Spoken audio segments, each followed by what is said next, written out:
Maligayang Pasko po sa inyo. May mga nagtataka po, bakit hindi tayo laging merong service pag araw ng Pasko? Kahit anong araw mataon. Halimbawa, natapat ng Webes, natapat ng Miyerkules, ba't hindi tayo nagsa-service? Mangyari, ang Pasko po, ang kahulugan niya ay napakarami. At isa dyan yung love of God for families.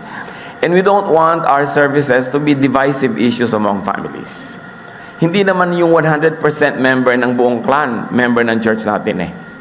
Not everybody in the family attends the same church. Kuminsan, iba-iba pa nga relihiyon nila.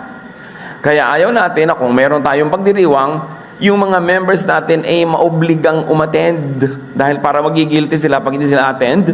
Tapos in the middle of their Noche Buena or their morning, Christmas morning, aalis sila, iiwan nila yung families nila. Tuloy, nagdaramdam sa atin yung mga families nila na iniiwan nila just to be with us for a religious service. Dahil naniniwala naman tayo, ang dami-dami namang araw para tayo talaga mag-worship, mag-aral, at magturuan sa isa't isa. That's why we give way to the family. Nagbibigay daan tayo sa mga events na very important to the family.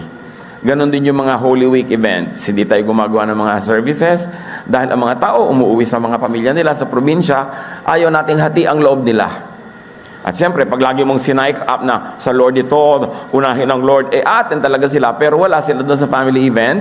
And it is not a good testimony to the families that our church activities divide them. Kaya tayo nagbibigay daan, marami naman tayo ibang pagkakataon para sumamba, para mag-aral. Paulit-ulit, kuminsan yung kwento ng Belen, paulit-ulit yung kwento kung paano sinilang si Jesus. Sa uladong na natin yan. Pero merong iba pang mahalaga, bagamat yan ay napakahalaga. Yung bakit isinilang si Jesus. Hindi kung paano, kung anong araw, anong petsa. We don't celebrate the birth date of Jesus. We celebrate the birth. So it doesn't matter kung anong date yan mataon o matapat. Pinagtatalo-talunan kuminsan niya mga yan. Anong date? Does it matter? Lagi kong sinasabi, gusto mo mag-celebrate ng March 4, di mag-March 4 ka, kaya lang wala ka kasabay. So it's a social convention na merong ganong klaseng date. Sinasabi na iba, di ba galing sa isang pagan tradition na December 25th sa Europe noon, winter solstice is the longest night, and so they have these pagan celebrations. We say, well, there was a tradition before, pero hindi naman tayo ngayon nag-gather para ituloy yung tradition na yun eh. Ang ating pinagdiriwang, yung diwa, yung ideya that the Lord was born. And why December 25 sa West, lalo sa Europe, merong ganong event? Because it's the longest winter night. And alam nyo, sa kahabaan ng winter, marami dyan na nalulungkot, nade-depressed. In fact, there's a lot of suicides even now pag winter. So yung mga tao noon, gumawa sila ng adjustment, itinataon nila yung mga festival nila sa kalagitnaan ng winter season para magkaroon sila ng something to look forward to. Kasiyahan, it's a coping mechanism of societies, of civilizations. But now, no matter what date it falls, in fact, dapat nga araw-araw nagsiselebrate tayo ng pagkakasilang ni Jesus. It's not the date that matters, it is the idea that the Lord was born. And it's not always just how He was born, what happened on that night when He was born, kundi bakit siya sinilang. Ano nga ba talaga ang mensahe ng pagkakasilang ni Jesus? Ephesians 4:31-32. Get rid of all bitterness, rage and anger, brawling and slander, along with every form of malice. Be kind and compassionate to one another, forgiving each other, just as in Christ, God forgave you. Kaya may Pasko, because God likes to forgive us. God likes to restore our relationship with Him.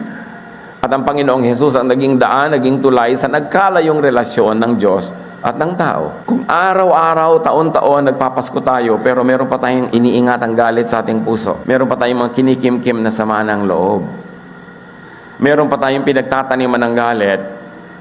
Meron pa tayong hindi kinakausap, kuminsan sa loob ng sarili nating bahay, habang kumakanta tayo ng Joy to the World. At kuminsan, kasamahan pa nga sa church, habang nagpupugad ang mga galit, sama ng loob at tampo sa ating puso, at nagtatagal siya doon, nababaliwala ang mensahe ng Pasko. Kasi ang Panginoon, ang gusto niya tayo ay mapatawad ng Ama, magpatawad tayo sa isa't isa, humingi tayo ng tawad sa ating mga kasalanan, kasi yung kakulangan ng pagpapatawad ay napakabigat na dalahin ng dibdib.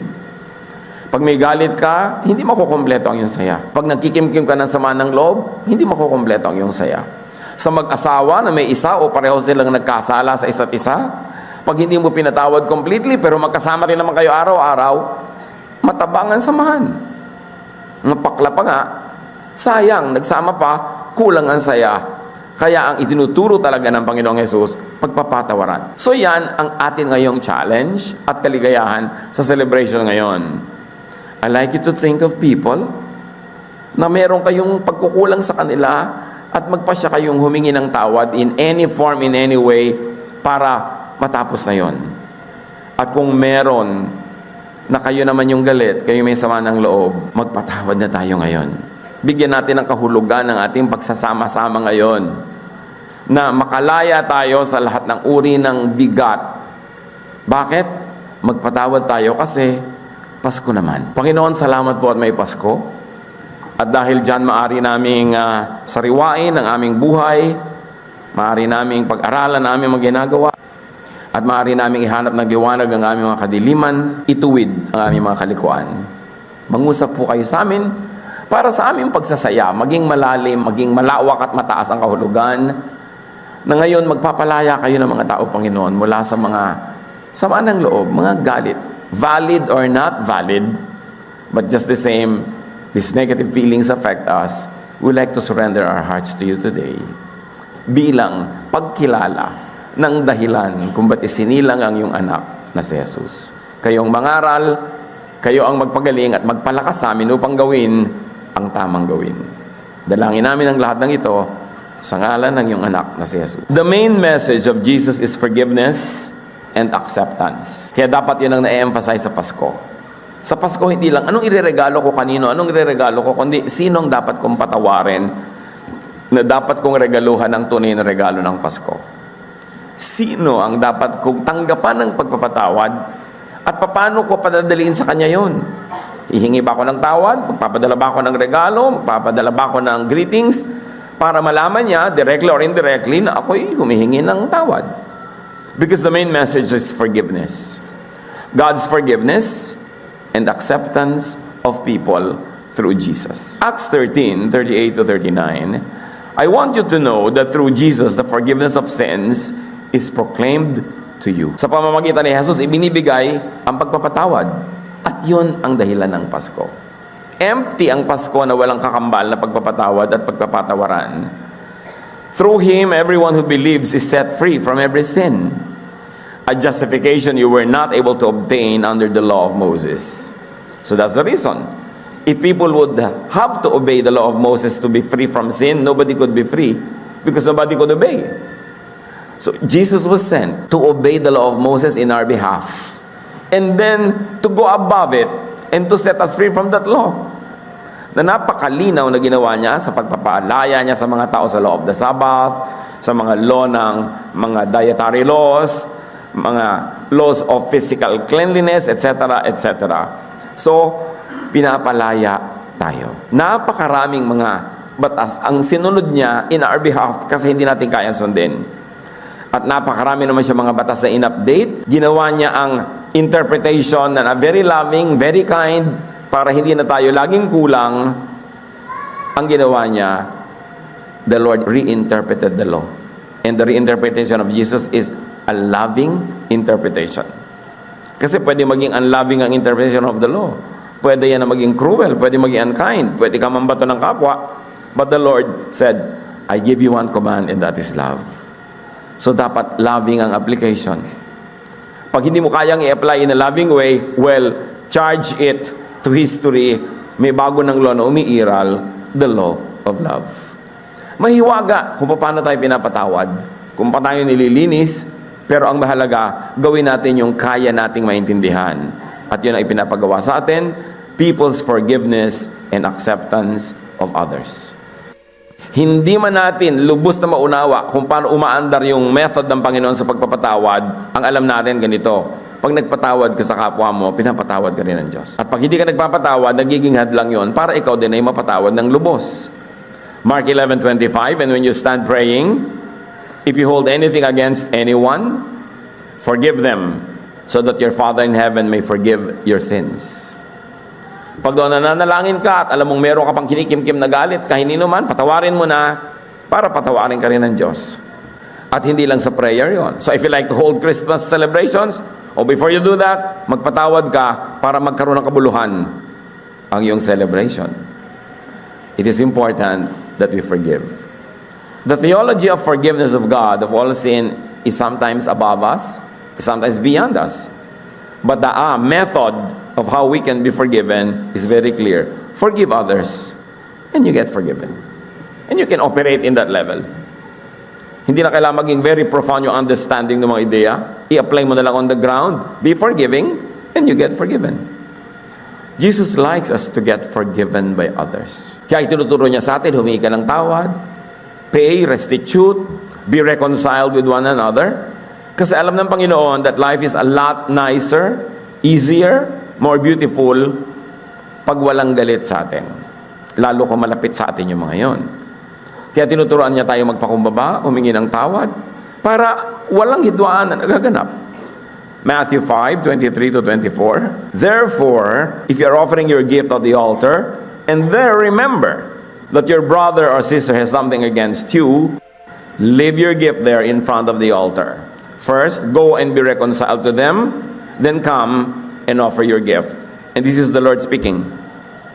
Meron kang inihahandog sa Panginoon, naalala mong may galit sa'yo, merong may sama ng loob sa'yo, iwan mo muna yung handog mo, puntahan mo muna siya at makipagkasundo ka. Of course, the context is you all live in a small village. If that is not possible to do physically, it can be done electronically or any other way. But the important thing is this: as you do your religious activities, as you go through your spiritual development, never leave behind people who are angry at you, people whom you have wronged, or probably you have not even wronged but they think you've wronged them. Ang mahalaga is to clear the air, ayusin, yun ang requirement ng Diyos. Mahirap itong sundin. May mga religious leaders, teachers, kainam-ina magturo, very faithful sa ministry, mga musician, pero may mga kasamaan ng loob. Kaya naman, hindi natin nagalubos na nararanasan yung kumpletong pagpapala ng sundin na lang natin. Kung kahit tayo nabe-bless, kaya meron tayong mga kagalit, nagagalit tayo, hindi tayo nagpapatawad, pero hindi natin alam what we're missing by not obeying God completely. Pinuturoan niya tayong humingi ng tawad at magpatawad, hindi para tayo kawawain. Alam niyang that is the best way to live. Lalo't ka mag-anak mo, kasambahay mo, kasama mo sa bahay, kapamilya, katrabaho. Because whenever there is anger and there's lack of forgiveness, the air is poisoned. The water is poisoned. There's poison in your lives. Kaya ngayon pa lang, nais ko isipin, sino ba ang mga malapit sa buhay nyo na merong kung nangyari noon, totoo man o hindi, exaggerated man o hindi ang dumating sa inyo, pero nagalit kayo. Hanggang kailan nyo dadalhin yung galit na yan? Ilang Pasko na dadalhin nyo pa yan? Kumisa naman, kung naghihingalo na, nagpapatawaran din. Kung kailan may mga tubo-tubo na sa leg, hindi na makapagsalita, patawarin nyo na lang, agahan nyo na. Kasi sayang yung miles. Sayang yung buhay. Pupunta kayo sa mga reunion, hindi kayo nagpapansinan. Pupunta kayo sa mga okasyon, mahirap yun, nakakapanigas ng leeg nang nagpapanggap kandi mo siya nakikita. So, padaliin ang buhay. Forgive others. As we are talking now with each other, sino ang number one sa listahan nyo na mahirap patawarin? Yun ang patawarin para hindi sayang ang Pasko. Pag nagagalit ka naman, wala ka rin na-achieve eh. Tumataas ang presyon ng iyong dugo, bumibilis ang iyong palpitation, tumataas din ang blood sugar ng mga galit. Yung mga negative feeling, very bad for the health. So, kaya gusto ng Panginoon, magpatawad ka na para gumaan ang iyong buhay. So, hindi pa rin ako binabayaran ng utang. Sa galit mo ba, nabayaran ka? Hindi rin, di ba? So, lugi ka, hindi ka binabayaran, tapos galit ka pa, doble lugi ka. Hindi ka na nabayaran, di one lugi, pero masaya ka naman, nagpatawad ka, di one lugi lang, hindi dalawang lugi yun. Ephesians 4:32. Be kind and compassionate to one another, forgiving each other, just as in Christ, God forgave you. Ito siguro ang isa sa mga pinakapaulit-ulit na katuruan, to forgive. Pero pag umadara ang ating pride, ini-ignore natin yan. Sinusunod natin ang lahat, pero yun, huwag. Pero may kulang sa ating buhay. Pagka ganon. Forgive others and enjoy great blessings. If you are being blessed now, even with lack of forgiveness or insufficient forgiveness, you will be blessed even more. 1 Peter 3:9, do not repay evil with evil or insult with insult. On the contrary, repay evil with blessing. Because of this, you were called so that you may inherit a blessing. May kasamang pangako. Huwag mo daw susuklian ng mali ang kamalian. Bakit? Pareho lang kayo mali. You don't have the moral upper ground now. Pareho lang kayo. Nauna lang siya, pero ikaw yung mas recent. Pag pinatulan mo at ginawan mo rin ng mali. And very importantly, kuminsan naman, marami sa atin, dahil sa ating pag-ibig sa Diyos, dahil sa ating kaliwanagan ng ating espiritu, nakakapagpatawad tayo ng iba. Sa iba nga, nagiging madali yun. Pero mahirap magpatawad sa sarili. Kasama dyan, mga kapatid, forgive yourself. Ano mga naging kasalanan mo na hindi mo patawad ang iyong sarili? Nasunog mo ang bahay nyo noon, nung lalaro kang bahay-bahayan? Yung nagkulang ka sa iyong magulang o kapatid o anak? O sa mag-asawa, nagtaksil ka? At dahil dinapuan ka ngayon ng kaliwanagan, nagkaroon ka ng guilt na hindi mo na mapatawad ang iyong sarili? Mas mabigat yan pag sarili ang di pinapatawad. Kasi dala-dala mo yung guilt kahit saan ka pumunta. Pati yan kasama sa dahilan kung ba't isinilang si Jesus. Ang sabi ni Jesus sa Mark 12:31, love your neighbor as yourself. So to extend that, forgive your neighbor, forgive yourself. Hindi lang iba ang patatawarin mo, pati ang iyong sarili. Pag sinuri natin ang mga katuruan ni Jesus, una, huwag kang magkasala. Pangalawa, nagkasala ka na, wala na tayong magagawa, nagkasala ka, humingi ka ng tawad, patatawarin ka ng Diyos. Pagkatapos, hindi lang yon, ayaw niyang may dala kang guilt. Gusto niya burahin yung guilt. That's why the blood of Jesus washes all our sins. It is not enough that you know that you were forgiven by God, that you were forgiven by your wife or by your son or by your mother. You must also forgive yourself so that the burden will be lifted up. And the rest that God wants to give you will be yours. Sabi ni Jesus, come to me all of you who are tired and heavy laden, and I'll give you rest. Learn from me. I am humble at heart. My yoke is easy. My burden is light. You will find rest for your souls. Ang gusto ni Jesus, tayo yung mapahinga. Meron pa ba kayong daladalang guilt? Kung naihingi nyo na yun ang tawad sa Diyos, at kung kasalanan sa kapwa, naihingi nyo na ng tawad, patawarin nyo na rin yung sarili. Yan ang gift na ibigay nyo kung may dinadala pa kayo. Mahirap mabuhay sa guilt. Alam nyo ng Diyos.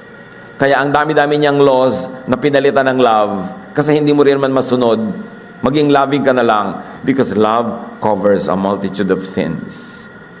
That's why the scriptures say, pag loving ka, ang dami mo kasalanan na nabubura. Ang daming ginagawa ng Panginoon na paraan para tayo makalaya sa kasalanan, sa burden ng kasalanan, sa kaparusahan ng kasalanan, at sa guilt dahil sa kasalanan. Hindi bagay sa tunay na mananampalataya ni Jesus yung punong-puno pa ng guilt kasi naihingi mo na yun ang tawad.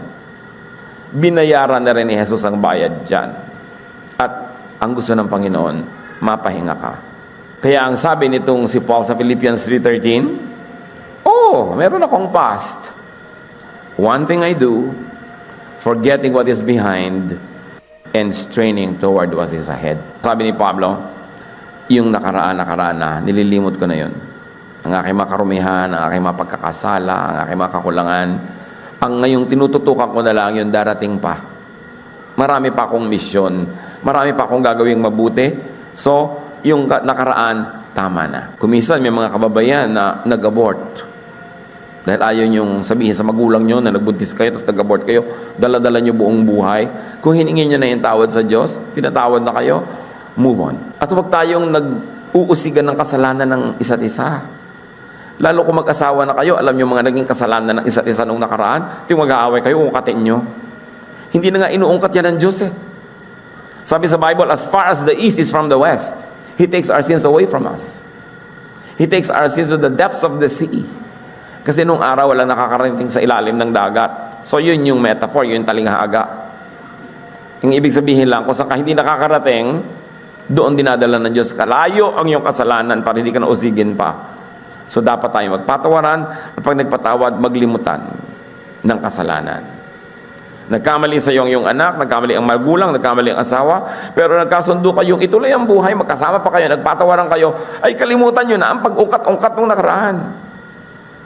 Brand new start para matamo natin yung pagpapalang gusto ng Diyos. Kapayapaan, katahimikan, at patuloy na pagmamahalan. Kasi mahirap namang mahalin yung sumbat ng sumbat sa iyo lagi. Nagagalit ka tuloy uli, makakagalit na naman kayo, lalaki ng lalaki yung gulo. So forgive others, forgive yourself, and enjoy peace. Kaya sabi ng mga anghel na nagbabaan nung isinilang si Jesus, peace on earth. Maraming kahulugan yun. Peace between humans and God, peace among humans. Kailangan merong peace on earth. Colossians 3:15, let the peace of Christ rule in your hearts. Kaya pag may nagpapakounsel sa akin noon, may gusto magpakasal, tatanong ko, ano na ang pinakamasamang ugali niyang nakita mo? Mamaya, nagko-contest na yung dalawa ng pinakamasamang ugaling nakita nila. Kasi kung hindi ko na kayo ikakasal, ngayon pala, kakagulo na kayo . Pag magpapakasal kayo, tanggapin nyo na ang papakasalan nyo ay hindi perfect. Tanggapin nyo na ang papakasalan nyo ay may ugali, merong asal. Na kung nagkamali na yan sa inyong engagement period, alam nyo na yung range, pero maaaring may ilabas pa yung mga iba. Kung hindi ka handa na tanggapin yun, huwag kang magpakasal. Kasi maghihiwalay din kayo. Ang mag-asawa na napakatagal ng pagsasama, minsan may kinakasal tayo na parang yung renewal of vows, 50 years, at tagal nun. Akala nyo, siguro ang bait-bait po ni Lolo, no? Kaya kayo nagtagal. Anak, ako ang mabait. Pinatawad ko lahat ang kabalbalan ng lolo mo. Kumisa naman, gano'n naman yung lolo, siya rin nagpapatawad. Pero ito, lahat ng nagtatagal magkasama, hindi dahil mabait ang isa't isa, nagpapatawad sila. Kaya pagpapatawad ang relationship natin sa Diyos, hindi singil, pagpapatawad.